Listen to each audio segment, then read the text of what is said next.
Hi, I'm John Stewart, Chief Investment Officer of Farmers Trust Company.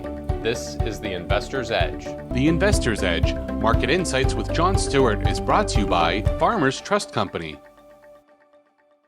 Hi, I'm John Stewart. Welcome to the Investor's Edge. First up, the week in review. Darkest before the dawn? Well, the past 8 weeks have been particularly brutal for investors. Since August 16th, the S&P 500 index has fallen more than 15%, while the U.S. aggregate bond index has fallen roughly 8% over the same time frame. Now, an 8% decline would be a terrible year for bonds. Over 8 weeks, that level of volatility is almost unimaginable. By many measures, this is in fact the worst year for bonds in recorded history. At the same time, this ranks as one of the top 5 worst years for the stock market as well. So needless to say, this is making life incredibly challenging for investors who thought that their well-diversified portfolios would hold up better during a market storm.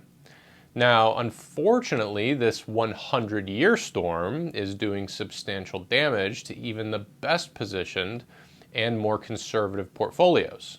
That's the bad news.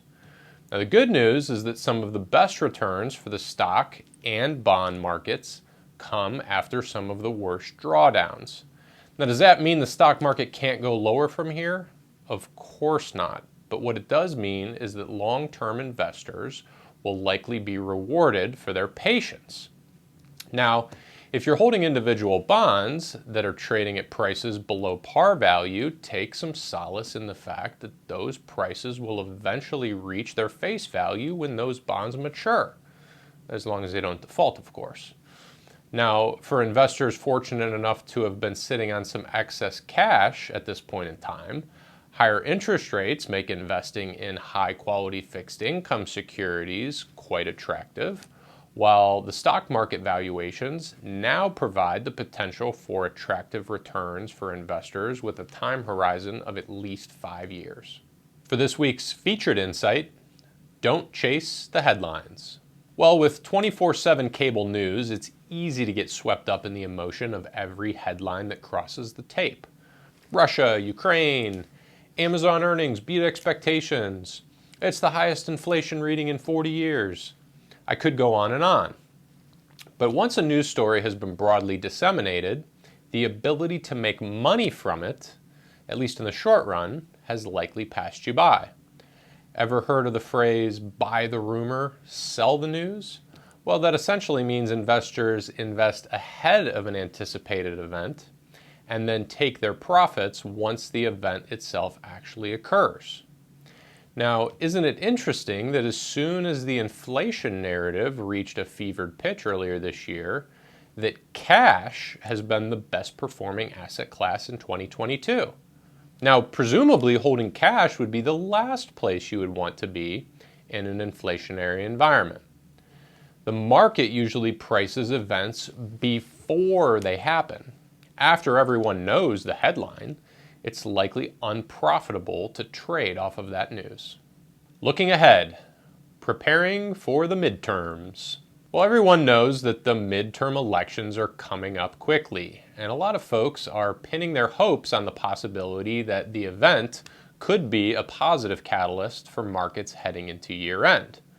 Now, it currently appears that the Republicans are likely to take control of the House of Representatives, while Senate control looks to be more of a coin flip at this point.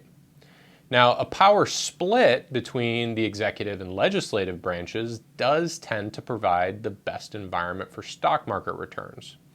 However, a split Congress will likely result in more fiscal restraint, which, while likely a long-term positive for economic stability and sustainability, could actually cause a little bit of further market weakness in the short term.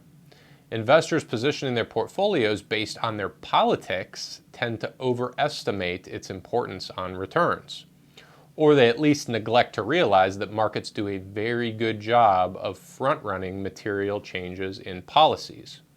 Now, with that being said, a post-election rally could be an opportunity for investors who are looking to reduce risk, as the stock market will have a difficult time sustaining a new uptrend until the current downward trend in the earnings outlook reverses course. That's something we have yet to see materialize. Once again, I'm John Stewart. Thank you for watching The Investor's Edge. The Investor's Edge, Market Insights with John Stewart is brought to you by Farmers Trust Company.